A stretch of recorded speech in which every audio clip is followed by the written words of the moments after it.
Neighborhood of the day, Sun Valley, with a ton of fresh powder on the way. I'll be showing you the forecast coming up. Sophia Cruz with the Idaho News 6 forecast. Is that a big yawn that you just did just now? I did. Oops. I'm tired, guys. It's Wednesday. You know why? Because you've been doing so much skiing up on the mountain. You're working out at elevation. It takes it out of you. No, those ungroomed runs, that will just make your legs feel like they're on fire. No kidding. But either way, take a look at this morning right now. Man, it's coming down in our mountains. Snow showers falling all the way from McCall down into Pine right now, with valley rain expected in Boise down to Mountain Home and Twin Falls. Now just a little south of Twin Falls near Jackpot, and as you head near the bordering state of Nevada is where they're actually looking at some snow showers. So heads up if you're heading out that way. But for many of us, here's just the main concern with the snow coming in. While it's nice for the resorts, it's not nice for the road. So here's what 55 looks like right now. That on top of blowing snow will be a possibility today. So make sure you're being extra careful heading out on the roads this morning and this afternoon. For our snow stakes, Tamarack getting near that 4-inch mark, and there's still more to come as we head into this afternoon, but also same story for Brundage, just at 4 inches. So good news for skiers and snowboarders. The powder dances are working. As you take a look at total snowfall within Friday, this is all the way from 5 into 7 o'clock, and we're expecting things to really start drying out past this. But anywhere for mountain valleys from 3 to 6 inches for mountain valleys. Beyond that, you start to see a little bit closer to foot in some spots. But for Bogus Basin, we could see up to 7 inches into Friday. And notice that snow levels do drop near valley floors. If we do see any accumulation, this is going to be most likely into the Magic Valley, where 1/2 inch upwards towards 2 inches into Friday will be possible. But otherwise, the Treasure Valley will be pretty quiet with this. By the afternoon today, a lot of these snow showers begin to scatter across our mountains, reorganizing into that 5 o'clock hour with a bit of valley rain to follow, but it's mostly dry by the time we head into the evening here and closer to home. By Thursday overnight into Thursday morning, this is when we start the day off pretty nice and quiet, and notice that those scattered snow showers just continue throughout our mountains. Beyond Friday, it is going to get pretty dry out here, dry enough that our precipitation outlook shows us in a drier than normal pattern for the entirety of the west coast. So enjoy this fresh powder while it's here. It looks like beyond this, it'll be dry and it'll be perfect car washing weather all the way into next week. Record levels of flu hitting the United States, and why that is and how you can protect yourself coming up. We're back, everybody, on a Wednesday at 6:23. Oh boy, you've probably seen it around you. Flu-like illnesses are running rampant through most of the United States, with the highest levels of people going to the doctor for fever plus sore throat or cough in nearly 30 years. Imagine that. This according to the CDC. And in this week's Wellness Wednesday, where we are healthier together, Mandy Gaither looks at the latest numbers and explains why experts expect cases to continue rising. Across the U.S., flu continues to spread, with all but 4 states showing high or very high levels of activity. It's a combination of factors that has unfortunately created this so-called perfect storm of cases. Dr. Gavin Harris with Emory Healthcare says a new flu strain called subclade K, a lack of natural immunity to it, along with lagging flu vaccination rates, are all working together to wreak havoc. The CDC estimates that at least 11 million people have had the flu so far this season. 120,000 have been hospitalized with it, and 5,000 people have died. And we're still about a month or so away from the typical peak of flu season, which occurs in February. And because of that, Harris says flu cases are expected to continue rising, along with common flu symptoms like fever, cough, body aches, and fatigue. Harris says they're seeing a lot of gastrointestinal issues like abdominal pain, vomiting, and diarrhea with this strain. There are prescription flu antiviral drugs that can treat the illness, but they need to be started as early as possible. And so it's not too late to get a flu vaccine. This can be tremendously helpful and effective at preventing severe disease that requires hospitalization. For Health Minute, I'm Mandy Gaither. We should mention in the entire U.S., Idaho has been one of the hardest hit states due in part to its low vaccination rates. Thanks for joining us on Good Morning Idaho today. We've got a lot more in store for you. Coming up, here's what's still ahead from your neighborhood reporters. The corporation supporting public broadcasting is shutting down. Boise State Public Radio says the loss means facing additional challenges, but they're committed to staying strong. In Twin Falls, have you ever wanted to test the waters of animal fostering? People for Pets could use your help.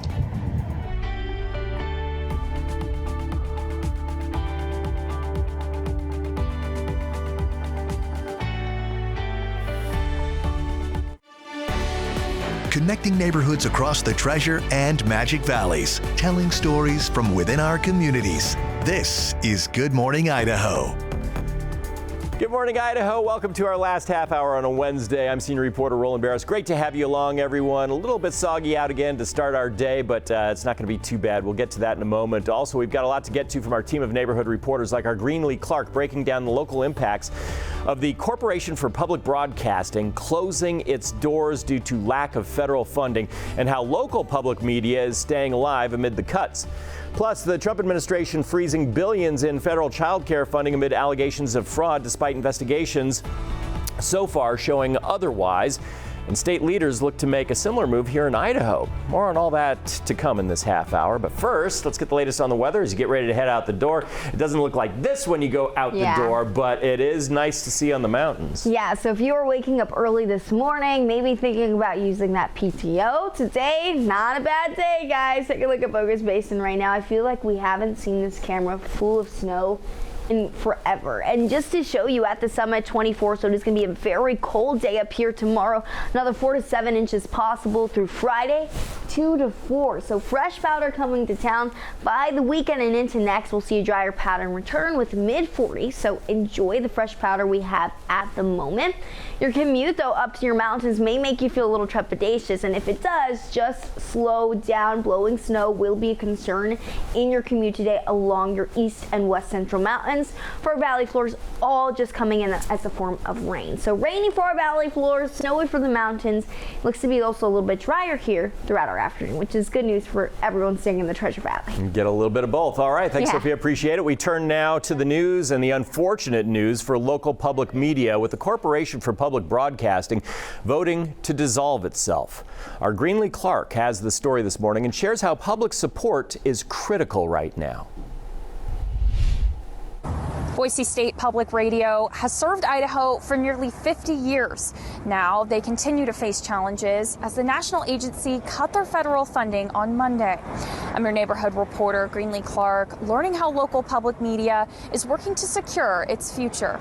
Public funding represented some 20% of our budget. So like any business that's, hammered with a quick change, we've looked at a lot of ways to reduce expenses, but we're really committed to service. On Monday, the Corporation for Public Broadcasting shut down, ending decades of support for PBS, NPR, and local stations like Boise State Public Radio. And coming up on January 15th. The move follows last summer's Rescission Act, cutting over $1 billion from public media funding nationwide. It's a real tragedy because they were committed to non-commercial news throughout the country through hundreds of different stations. Federal support helped BSPR keep more than 30 transmitters on the air, many reaching rural Idaho. This is KBSX Boise. The loss is felt by staff and students who learn the craft of journalism and how to keep pouring into the future of local media. It's so cool. We have a pretty strong internship program, especially Boise State University students,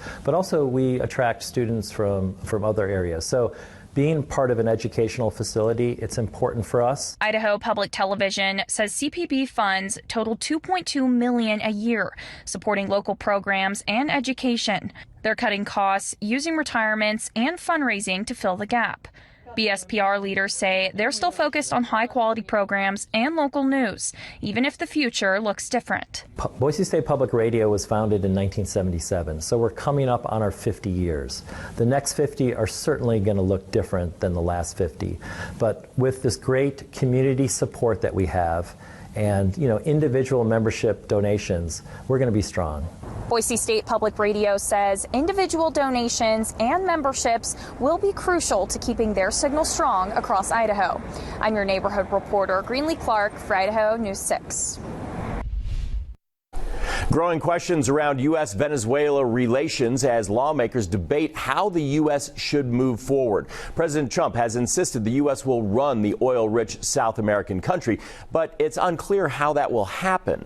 Speaker Mike Johnson adamant that the U.S. military attack on Venezuela and extraction of its president was not an act of war. We are not at war. We do not have U.S. armed forces in Venezuela, and we are not occupying that country. More than 15,000 U.S. troops remain in the region. President Trump warning a second strike could happen if Venezuela's interim president does not do what the U.S. wants. And the president now saying he wants to exert American dominance across the Western Hemisphere, suggesting that he could target Colombia, Cuba, and Mexico next. While one of his top advisors says the U.S. has the right to invade Greenland, which is governed by Denmark, a NATO ally.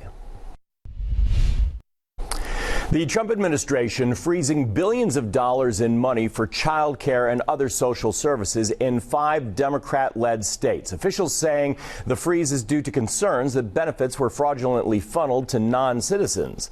The affected states are California, Colorado, Illinois, New York, and Minnesota. The programs help subsidize child care for low-income families and provide cash assistance for the poor. The move comes days after the administration said it would pause child care funding to all 50 states, with funds being released, quote, only when states prove they're being spent legitimately. A video posted last month by a right-wing influencer claims several daycares in Minnesota's Somali community were receiving public funds but not actually providing child care. The state of Minnesota has allowed scammers and fake daycares to siphon millions of taxpayer dollars. State investigators casting doubt on that claim, saying they visited the 9 sites and found children present at all but one of them, which was closed for the day. That investigation is ongoing. Meanwhile, Minnesota Governor Tim Walz announcing that he will not seek a third term, saying he does not have time to campaign and will instead focus on defending his state. I did not run for this job to have the job. I ran for the job to do the job. Minnesota faces enormous challenges this year, and I refuse to spend a single minute doing anything other than rising to meet this moment. As we reported just last week, a pair of Idaho lawmakers sent a letter to Idaho Health and Welfare asking them to temporarily suspend disbursements of child care funding approved by the Idaho legislature last January. Utah alumnus Jordan Gross is coming home to coach the Utes offensive line. The 11-year veteran of the NFL joins Morgan Scalley's staff after 4 seasons as Fruitland High School's head coach here in Idaho.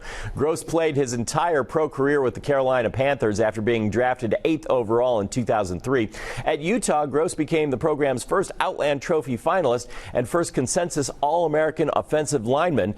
Gross says he's excited to carry on the proud tradition of Utah's offensive line, calling the position the chance of a lifetime.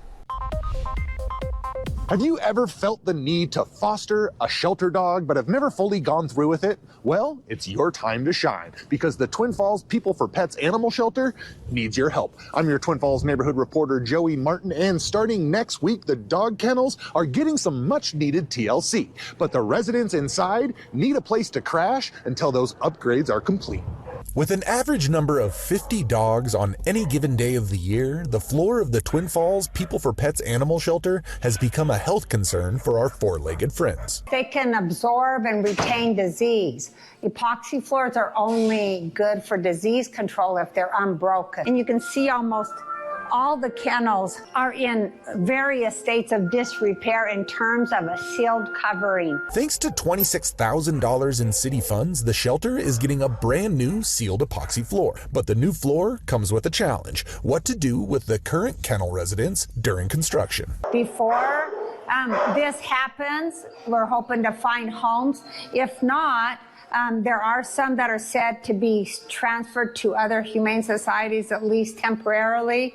And then besides that, we're hoping that people in the community will perhaps consider fostering any dogs that are left over. The shelter says if you are interested in becoming a foster dog parent, just stop by, fill out the paperwork, and the staff will help you find the perfect pooch. If you have animals at home, we've got to find you a dog to foster that fits in your household. While the dogs already in the system are being accounted for, when it comes to stray dogs in Twin Falls, from January 9th to the 19th, housing will be impossible at the shelter, and they are asking the community for some help. If you find an animal, post it on the various sites that to communicate to the public where, when, how you found the animal, and perhaps is it possible that you could keep the animal, let us know, and keep the animal in your home safe until we're in a place to accept it as an intake. If you want to learn more about becoming a foster dog parent, contact People for Pets directly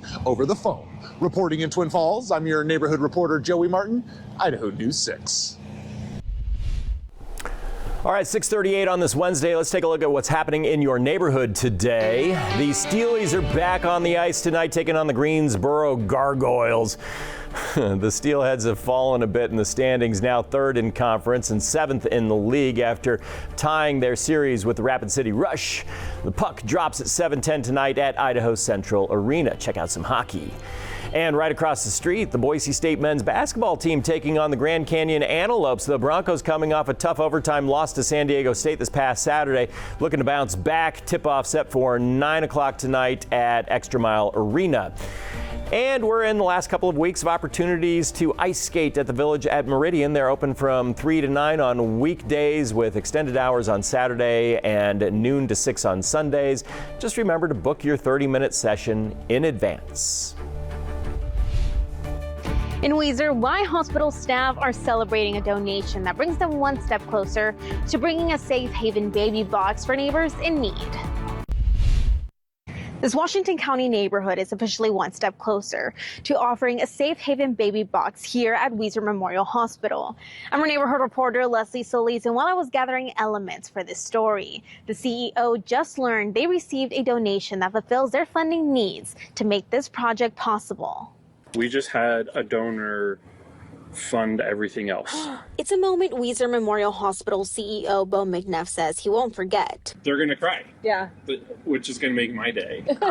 He shared the news with his staff that years of work to bring a safe haven baby box to the community had paid off, with a $29,000 campaign now fully funded after a donor covered the remaining balance. We've really put a good faith effort out, and our community rally behind us. I just feel overwhelmed. I feel speechless. I just don't even. For Emily McKenzie and Corna Palmer, who were behind the effort, they were driven by the needs of their surrounding communities, with Weiser Memorial Hospital becoming just the third in Idaho to offer a safe haven baby box. The resource stands as a critical lifeline for those seeking help. There's a lot of data that suggests in high poverty areas that substance abuse increases, and it creates unsafe situations for children to be brought up in, and it increases the likelihood of children being abandoned or hurt. Since 2017, the hospital has recorded 7 involuntary infant surrenders.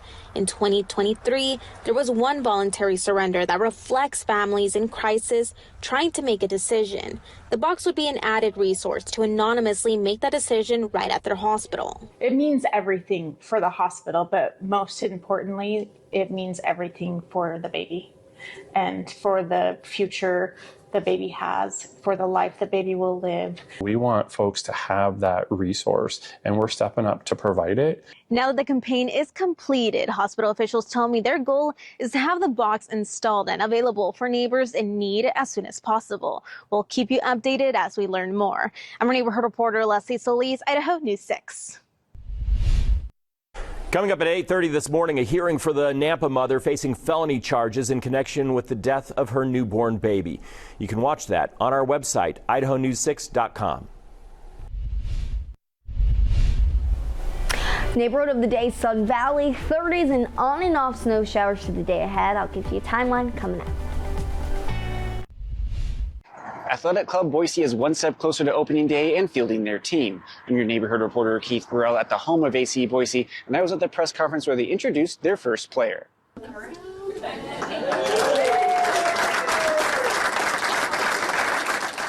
Eagle native Blake Bodley is joining Athletic Club Boise for their inaugural season after stints with the Portland Timbers of the MLS and Tampa FC of the USL. It'll help a lot. Obviously I've played with some of the best players in the country in MLS, and seeing how they play and how they train and what they do every day, being able to bring that experience to this team in Boise, I think it'll be huge. And I'm hoping I can pass on that experience that I have learned from those guys to the guys on this team as well. With Blake's Tampa FC contract complete, AC Boise manager Nate Miller tells me Blake had the opportunity to pick any USL team, but chose Boise. Like the big spending teams were wanting Blake. He's a well-known player. I know here he's just the hometown kid, but he's a well-known player in the league. Miller also tells me that beginning 2028, the United States will see its first